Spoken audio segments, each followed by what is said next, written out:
It started as the perfect escape. Just 6 of us, 2 cars, and a 3-day weekend in the woods of Oregon. No cell service, no neighbors. Just a cheap log cabin Liam found online and the promise of silence. Too much silence. Liam swore it was a bargain. Dirt cheap, 5 stars, total privacy. And it was. Too perfect. The kind of deal that feels like a trap in hindsight. We arrived just before sunset. The trees felt taller there, closer, like they leaned in a little too much. And the cabin, God, the cabin. It didn't look like the pictures. The paint was peeling, the porch sagged like it hadn't held life in years, and the windows fogged from the inside. But we were tired, high on the thrill of getting away, and ignored the knot already forming in our guts. Inside, it was colder than it should have been. Not mountain cabin cold, unnatural cold. Still, we settled in, laughed, claimed rooms, toasted with warm beer and bad whiskey. That's when we noticed the photos. Framed pictures lined the walls. Families we didn't know. Couples from another era. Children with blank stares and forced smiles. Their eyes, they didn't look at you. They looked through you. We joked about them at first, named the old man with the cane Grandpa Hollow, said he'd haunt anyone who took the last beer. But the photos weren't decor. They were warnings, and we were too blind to see it. The forest went dead silent that night. No owls, no wind, just this pressure, like something huge was holding its breath out there in the dark. I woke up around 2:17 a.m. No noise, just a feeling like someone was watching me. And then I heard it. Tap, tap, tap. 3 slow knocks on the bedroom window. Problem was, I was on the 2nd floor. I didn't move. I barely breathed. The knocks were slow and deliberate. 3 steady taps on the bedroom window. And that was the problem. My room was on the 2nd floor. There was no balcony, no tree, nothing anyone or anything could stand on. I stared at the window, heart pounding. I told myself it was the wind, a bird, a squirrel, but deep down, I knew it wasn't. There was weight in those sounds, rhythm, intent. I grabbed my phone, but of course, no signal. I crept toward the window, flashlight trembling in my hand. The glass reflected my face, pale, scared, not blinking. And then I saw it. A handprint, pressed faintly against the outside of the glass. 5 long fingers. Too long. The kind of hand you don't want to see in a dream, let alone in real life. I stumbled back, heart hammering. That's when I heard it. Floorboards creaking just beyond the door. Slow footsteps. Someone, or something, was walking in the hallway. I froze, then crept to the door and cracked it open. The hallway was empty, glowing dimly orange from the dying fire downstairs. Silence. Then, behind me, another sound. A whisper. I spun around. Nothing. But I swear, the air felt different, charged, like I wasn't alone anymore. The rest of the night was a blur of fear and half-sleep. When morning came, everyone looked off, pale, quiet. Liam muttered something about whispers outside his window. Maya said she saw someone walk past the bathroom mirror, but no one was there. We laughed it off, because that's what you do. You laugh at the things that scare you. But I saw the change first. One of the photos on the wall, one we'd all noticed the night before, had changed. It was the little girl standing in front of her smiling family, but now she was looking straight out of the frame, and this time she was smiling wider, too wide. And her eyes looked just like mine. Morning came, but it didn't feel like morning. The light outside was gray, filtered through clouds thick as ash. Inside the cabin, no one spoke. We moved around each other like strangers, haunted by something we couldn't admit out loud. I kept glancing at the photo wall. The girl's eyes were still fixed on me, like she was waiting for something. Or someone. Ava was the first to break the silence. "Let's go outside," she said, too cheerfully. "We're freaking ourselves out. We just need fresh air." So we grabbed jackets and followed her into the trees. At first it helped. The cold air bit into our skin, the smell of pine and damp soil grounding us again. But the deeper we went, the more the woods seemed to close in. The wind had stopped. The birds were silent. Even our footsteps sounded muffled, like the forest was swallowing the sound. And then I heard it. A whisper. Low. Right behind me. Too close. I turned. No one was there. But the sound lingered. Soft, fragile. "Help me." I wasn't the only one. Maya suddenly stopped walking, her eyes wide. "Did you hear that?" she whispered. I nodded. We turned toward Liam, but he just kept walking, eyes forward, jaw clenched. He hadn't heard a thing. Or maybe he had and was pretending he didn't. That's when Noah called out. He'd found something. Half hidden beneath the brush was an old wooden marker, its edges chewed by weather and time. The letters were barely legible, but still there. "In memory of Eliza Hart, 1993. We stood in silence. None of us knew the name, but something about it made the air colder, thicker. When we returned to the cabin, the door was slightly ajar. We were sure we'd locked it. Taped to the wood was an old photograph. Faded, black and white. A woman stood in front of the same cabin, arms folded, her dress trailing over the porch steps. Her face was hard to read, but the eyes, they were unmistakable. Cold. Still. Like they'd been staring for a very long time. On the back of the photo, scrolled in red ink, were 3 words. "She never left." None of us said anything. We just stared at each other, afraid to ask the question that was already echoing in every one of our minds. Who was Eliza Hart, and what happened to her in this cabin? That night, sleep didn't come easily.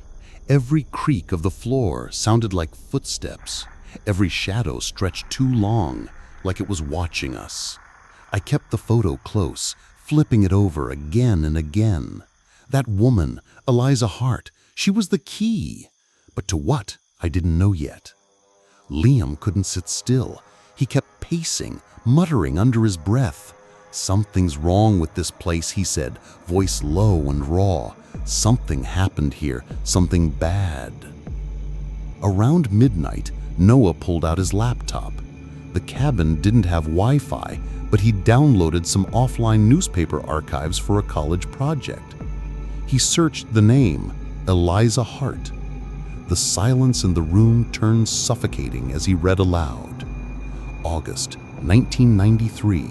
Local woman Eliza Hart, 34, was found dead in her home near Red Hollow. Husband missing. Police suspected domestic violence, but no charges were filed. Cabin later abandoned. We all stared at the screen. A murder. Right here. The floor beneath us suddenly felt colder, like it remembered. I glanced at the fireplace. The flames were dying again, though no one had touched it. Maya stood up. "I'm done," she said. "I'm not staying here another night." But before she reached the door, something stopped her. A sound, soft, muffled, like crying, coming from beneath the floorboards. We froze. It wasn't the pipes. It wasn't the wind. It was human, and it was coming from under us. Liam grabbed the fire poke and pried open a loose plank near the fireplace. Dust and cold air rushed up. Beneath was darkness and stairs. A hidden basement. No one said anything. We just looked at each other. Then, one by one, we descended. The stairs creaked under our weight. The smell hit us first. Damp wood, mold, and something else, metallic. The basement was small, stone-walled, and silent. But in the corner, something gleamed. A chain. Old, rusted, still bolted to the wall. Beside it, a dark stain seeped into the concrete. Maya covered her mouth. Oh my God! It was real. Not just stories, not just shadows. Something terrible had happened here, and this house, it remembered. We rushed back upstairs, slammed the trapdoor shut, and said nothing for a long time. But we all knew one thing now. Eliza Hart didn't die peacefully, and her story wasn't finished yet. The day after finding the basement, no one dared mention it. We moved like ghosts ourselves, quiet, hollow-eyed, trying to pretend we hadn't seen what was chained to the walls below. But the silence didn't make the horror go away. It only made it louder in our heads. I kept staring at the old photograph of Eliza. The more I looked, the more I felt something behind her eyes, like she wasn't just captured in that moment, but trapped in it, frozen in time, screaming behind a smile. We needed answers, real ones. So Ava and I drove to the nearest town, Red Hollow, a single gas station, a diner, a post office that looked like it hadn't processed mail since the 80s. But inside the town library, in the back, was a dusty archive room, and in there, we found her, Eliza Hart. The articles were scattered, faded, but the story slowly took shape. She'd once been a teacher, beloved, kind, but married to a man named Andrew Hart, a former soldier with a record of violence. The reports hinted at abuse, but nothing was ever proven. One August evening, neighbors reported screams. The police found Eliza dead, blunt force trauma, no forced entry. Andrew had vanished, disappeared, declared missing, presumed dead. Except, what if he never left? Back at the cabin, things had changed. The house felt darker, heavier. Maya said she heard footsteps pacing the hall at night. Liam swore the chains in the basement had moved, scratched into a different shape, like someone or something was dragging them across the floor. That night, I had the dream again, but this time it was clearer. Eliza stood in the corner of our bedroom, her mouth moving, no sound, but I could read her lips. "He's still here." I jolted awake, drenched in sweat, my throat raw like I'd been screaming. Ava was already up, staring out the window. "There's someone in the woods," she whispered. We all gathered at the window. Just for a moment, through the trees, we saw a figure, standing still, watching. It wasn't Eliza. It was a man, tall, rigid, face shrouded in shadow. And suddenly, it all made sense. Eliza hadn't stayed behind because she was angry. She stayed because something else still haunted this house. Andrew Hart, her killer. He never left. We locked every door that night, every window, every drawer. It was pointless. We knew that, but it gave us the illusion of control. And in that house, illusion was all we had left. Noah set up a camera in the living room, motion sensors, night vision. He wanted proof. If we're being haunted, he said, I want to see who's doing the haunting. But deep down, none of us were ready to know. I couldn't sleep. I sat by the fire until it went out, flipping through the newspaper clippings we'd found in Red Hollow. One article mentioned something strange. The search for Andrew Hart was never conclusive. No body, no trail, just gone. Gone. But not gone enough. That's when I heard the whisper again. But this time, it wasn't a dream. Please, set me free. I turned. She was there. Eliza, standing just beyond the edge of the cold fireplace. Translucent, still in that faded blue dress from the photo. Her face was hollow with sorrow, but her eyes were pleading. He buried it, she said softly. He buried what's left of me beneath the tree. Then she was gone. In the morning, we hiked behind the cabin, past the dead garden, past the overgrown fence, to the old willow tree, the one with the twisted trunk that never cast a shadow, no matter how bright the sun. We dug. An hour passed, then two, and then the shovel hits something solid, wrapped in cloth, decayed, bones, and something else. A locket. Inside it, a photo of Eliza, smiling, alive, real. Maya dropped it, gasping. This is her. This is what he hid. And as we stood there, the wind howled and a voice screamed through it, low, ragged. Put it back! We turned. He was there. Not a ghost, not a man. Something in between. Andrew Hart, or what remained of him. Eyes sunken, skin stretched thin like old parchment. He moved like bone wrapped in smoke, dragging one rusted chain behind him. His face was twisted in rage. You don't belong here. She's mine. We ran, back into the cabin, slamming the door. But the lights flickered, walls groaned. He wasn't bound by locks anymore. And somewhere beneath the screams, we heard Eliza. End it, before he takes you too. We didn't speak much after that night. What was there to say? We had seen the dead, dug up their secrets, and now, whatever had been hiding beneath that cabin was awake. Ava found the ritual in Eliza's journal. It had been buried in the attic, behind a loose panel, wrapped in faded linen and stained with old tears. For release, the cover read, in Eliza's delicate script. Inside were instructions, half prayer, half warning. Words scrawled by a woman who had spent her final days begging for salvation. To release her soul, we had to return her remains to the earth, but only after cleansing them in fire and reciting the final passage at the place she died, the basement, the same place Andrew murdered her. Noah wanted to leave. We're not exorcists, he said. We're barely functioning adults. But something in Ava's eyes stopped him. We owe her this, she whispered. She died alone. We can't let her stay that way. So, we prepared.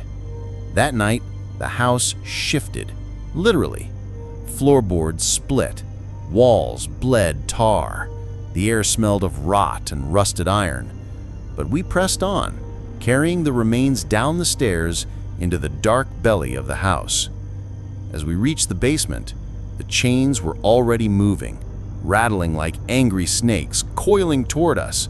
The air turned freezing cold. And then he appeared. Andrew. his face contorted with hatred. "You think she deserves peace?" he hissed, "after what she did?" But Ava stepped forward, holding the locket. "You took her life. You don't get to keep her soul." We formed a circle. Candles, ash. The journal opened between us. Maya began reading the passage aloud. Her voice shook, but she didn't stop. Light flared. Andrew screamed. He lunged at us, but the flames roared higher. His form cracked, melted. His skin split like old paper. "She's mine!" he roared. And then, from behind him, Eliza, radiant, whole, calm. She reached for him, and for the first time, he stepped back. "No more," she whispered. "You don't own me anymore." She touched his chest, and he shattered into ash. The chains fell. The room sighed, like the house itself had exhaled after years of holding its breath. The candles died one by one, and Eliza? She smiled, then vanished. We didn't speak much after that night. What was there to say? We had seen the dead, dug up their secrets, and now, whatever had been hiding beneath that cabin was awake. Ava found the ritual in Eliza's journal. It had been buried in the attic, behind a loose panel, wrapped in faded linen and stained with old tears. "For release," the cover read, in Eliza's delicate script. Inside were instructions, half prayer, half warning. Words scrawled by a woman who had spent her final days begging for salvation. To release her soul, we had to return her remains to the earth, but only after cleansing them in fire and reciting the final passage at the place she died. The basement. The same place Andrew murdered her. Noah wanted to leave. "We're not exorcists," he said. "We're barely functioning adults." But something in Ava's eyes stopped him. "We owe her this," she whispered. "She died alone. We can't let her stay that way." So, we prepared. That night, the house shifted. Literally. Floorboards split. Walls bled tar. The air smelled of rot and rusted iron. But we pressed on, carrying the remains down the stairs into the dark belly of the house. As we reached the basement, the chains were already moving, rattling like angry snakes, coiling toward us. The air turned freezing cold. And then he appeared. Andrew, his face contorted with hatred. "You think she deserves peace?" he hissed. "After what she did?" But Ava stepped forward, holding the locket. "You took her life. You don't get to keep her soul." We formed a circle. Candles, ash, the journal opened between us. Maya began reading the passage aloud. Her voice shook, but she didn't stop. Light flared. Andrew screamed. He lunged at us, but the flames roared higher. His form cracked, melted. His skin split like old paper. "She's mine," he roared. And then, from behind him, Eliza, radiant, whole, calm. She reached for him, and for the first time, he stepped back. "No more," she whispered. "You don't own me anymore." She touched his chest, and he shattered into ash. The chains fell. The room sighed, like the house itself had exhaled after years of holding its breath. The candles died one by one, and Eliza, she smiled, then vanished.